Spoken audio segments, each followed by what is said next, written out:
রংপুরের 3 ম্যাচে টানা 3 জয়। দলটা জিএসএল এ যেভাবে শেষ করে এসেছিল সেভাবেই বিপিএলটা শুরু করলো এবং টানা 3 ম্যাচে 3 ম্যাচ জিতে রংপুর রাইডার্সের এই মুহূর্তে আপনি যদি ডাগআউটটা দেখেন রাফি, একেবারে সুখী পরিবার দলটা টানা 3টা ম্যাচ খেলেছে, 3টা ম্যাচ জিতেছে।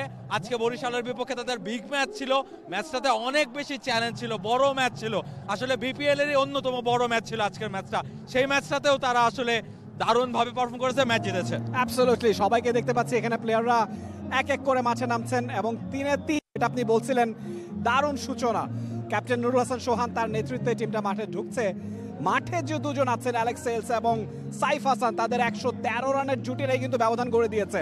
কোচ মিকি আর্থার তাকে দেখতে পাচ্ছি, এই যে তার নেতৃত্বে একটা বদলে যাওয়া রংপুর, শুরুটা দুর্দান্ত হয়েছেন। রংপুর যে কোনো টুর্নামেন্টে বিপিএল এর হট ফেভারিট, বাট এবারে নিশ্চয়ই অনেকখানি ব্যতিক্রম আপনি দেখতে পাচ্ছেন এবং তাদের চোখে মুখে যে সেলিব্রেশনটা তারা করছে বোঝাই যাচ্ছে টিম স্পিরিটটাই অন্যরকম। রাহুল, এক্স্যাক্টলি, এবং আপনি অ্যালেক্স সেলস এবং সাইফ হাসানের কথা বলছিলেন, তারা যেভাবে ম্যাচটা বের করে নিয়ে এসেছে খুব একটা ইজি কাজ ছিল না। কারণ আপনি যদি ওয়েদার যদি দেখেন, এই মুহূর্তে আমরা এখানে মোটামুটি ঠান্ডায় কাঁপছি এবং কুয়াশার কারণে উপরের বল কিন্তু একেবারেই দেখা যাচ্ছে না। ব্যাটারদের জন্য খুব একটা ক্রিকেট ফ্রেন্ডলি ওয়েদার না, ফলে যেই টার্গেটটাই বরিশাল দিয়েছে, বরিশালের ব্যাটিং লাইন আপ আপনি চিন্তা করেন যে খুব সম্ভব বিপিএল এর অন্যতম সেরা ব্যাটিং লাইন আপ, তাদেরকেও ভুগতে হয়েছে।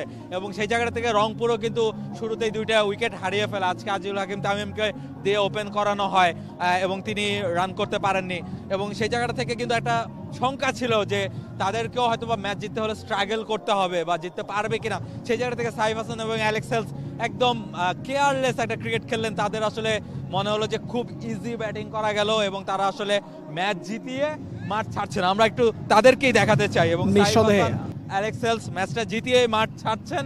এবং সাইফের কথা স্পেশালি বলতে হয়, তিনি আসলে গ্লোবাল সুপার লিগে যে ফর্মটাতে তিনি ছিলেন সেই ফর্মটা তিনি বিপিএলও টেনে এসেছেন এবং তার যে ব্যাটটা আমরা দেখতে পাচ্ছি সেই ব্যাটেই আসলে রংপুর রাইডার্স ম্যাচ জিতেছে।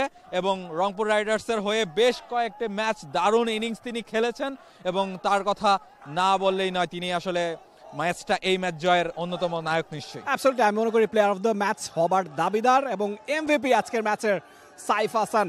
টেস্ট ক্রিকেটে তিনি খেলেছেন অনেক সময়, লিমিটেড ওভার ক্রিকেটে তাকে দেখে অভ্যস্ত না বাংলাদেশের দর্শকরা। টি-20 মেজাজে তিনি খেলতে পারেন, এটাই নতুন অনেকের জন্য এবং তিনি নিজেকে প্রমাণ করেছেন যে তিনি এবার একজন ডিজার্ভিং ক্যাম্পেইনার।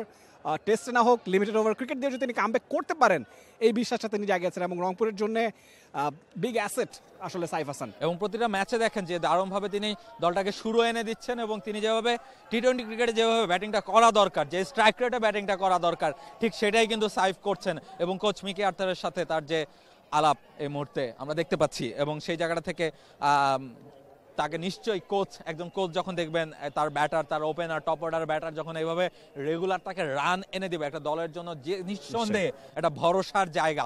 আপনার টপ অর্ডার থেকে যখন রান আসবে আপনি অনেকটাই নিশ্চিন্ত হয়ে যান, আপনার পরের ব্যাটারদের জন্য কাজটা অনেক বেশি সহজ হয়ে যায়। সেটা সাইফ হাসান এই দলটার হয়ে করে দিয়েছেন। এবং খুশদিলকেও আমরা যদি দেখতে পাচ্ছি যে খুশদিল আপনি দেখেন যে তিনি ব্যাটে রান করছেন, 2টা ম্যাচে রান করেছেন, বল হাতে পারফর্ম করেছেন, ফলে সব মিলিয়ে তিনি আসলে বেশ ভালো ছন্দে আছেন। এবং দলটার অন্য পাকিস্তানি প্লেয়ার যে ইফতেখার, তিনিও কিন্তু দারুণ ফর্মে আছেন।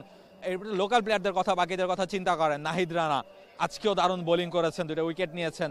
এরপর যদি আপনি চিন্তা করেন শেখ মেহেদি, এছাড়া লোকাল প্লেয়ার যারাই আছে প্রত্যেকে কিন্তু ফর্মে আছেন এবং দলটার প্রতিটা প্লেয়ার তাদের মনে হচ্ছে যে ক্যারিয়ারের পিক ফর্মে আছেন। তারা খুব সম্ভবত এই যে গ্লোবাল সুপার লিগে যে তারা খেলে এসেছেন সেইটার যে একটা টিম কম্বিনেশন, তাদের যে একটা রিদম তৈরি হয়ে গেছে, সেইটার এই রিদমটা আসলে ভাঙা যে কোনো অপোনেন্টের জন্য বোধহয় খুব বেশি ডিফিকাল্ট হয়ে যাবে। Absolutely huge motivation. জিএসএল যেখানে খেলা হয়েছে গায়ানায়, সেখানে দুনিয়ার সব ফ্র্যাঞ্চাইজির বড় বড় টিমগুলো খেলেছে except for the IPL. But আমার কাছে মনে হয় এটা একটা টার্নিং ফ্যাক্টর এবং ওভারঅল রংপুর রাইডার্স শুরুর 2 ম্যাচে যেভাবে ডমিনেট করে খেলেছে, আজকেও তাই ঘটেছে এবং আমার কাছে মনে হয় যে কোনো চান্সই আসলে ছিল না। যদি আপনি প্রথম ইনিংসের শেষের দিকে আপনি যদি দেখেন, একেবারেই বোঝা যাচ্ছিল যে আসলে বরিশাল হয়তো এই ম্যাচটা জিততে পারছে না। এবং ফরচুন বরিশালের কথা আপনি বলছিলেন, এই টুর্নামেন্টের মোস্ট প্রবাবলি সবচেয়ে ব্যালেন্স টিম বলা যেতে পারে বা one of the most balance team. তো বরিশাল অ্যাট এনি টুর্নামেন্ট তারা ডিফেন্ডিং চ্যাম্পিয়ন, আগেরবারের চ্যাম্পিয়ন টিম, এইবারেও তাদের পরিপূর্ণ প্রস্তুতি ছিল। সেই ব্যাপারটা খুব একটা মাঠে আসলে দেখা যায়নি। রংপুর রাইডার্সই ম্যাচটা জিতেছে এবং অ্যাট এনি ডে বিপিএল এর সবচেয়ে বড় ম্যাচ, সেই জয়টাও নিশ্চয়ই রংপুরকে অনেক বড় একটা পুশ দেবে। এক্স্যাক্টলি, এবং সেই সাথে অ্যালেক্স সেলসও দারুণ ব্যাটিং করেছেন। সব মিলিয়ে Rangpur foreign player, foreign recruit দলটা যাদেরই করেছে, লোকাল প্লেয়ার যারা আছেন সবাই পারফর্ম করছে। আসলে ফরেনাররা সবসময় কম বেশি পারফর্ম করে থাকেন, কিন্তু একটা ফ্র্যাঞ্চাইজি ক্রিকেটে বিপিএল এর মতো টুর্নামেন্টে লোকাল প্লেয়াররা যে দলটার হয়ে পারফর্ম করবেন তারাই আসলে শেষ পর্যন্ত যাবেন, এবং রংপুরের ক্ষেত্রে এখন পর্যন্ত সেটাই দেখা যাচ্ছে। রংপুর শেষ পর্যন্ত তাদের লোকাল প্লেয়ার, ফরেনের প্লেয়ার দুইটার কম্বিনেশনে দারুণ 3টা ম্যাচ কাটালো। তাদের প্রথম 3টা ম্যাচে 3টা ম্যাচই জিতেছে। বরিশালও বেশ বড় দল, আপনি যেটা বলছিলেন, তারাও আসলে শক্তিমাত্রায় কারো থেকে পিছিয়ে নেই, চ্যাম্পিয়ন হবার মতো দলই তারা করেছে। আমি খুবই কনফিডেন্ট যে তারা হয়তো বা পরের ম্যাচে খুব স্ট্রংলি ব্যাক করবে। বরিশালের সব ম্যাচ কিংবা রংপুরের সব ম্যাচ যদি আপনি দেখতে চান, আপনাকে চোখ রাখতে হবে টি স্পোর্টসের পর্দায়। বাংলাদেশ প্রিমিয়ার লিগ 2025, 7টি দলের জমজমাট লড়াইয়ের মাধ্যমে পুরো দেশ দেখতে চোখ রাখুন টি স্পোর্টস নেটওয়ার্কে।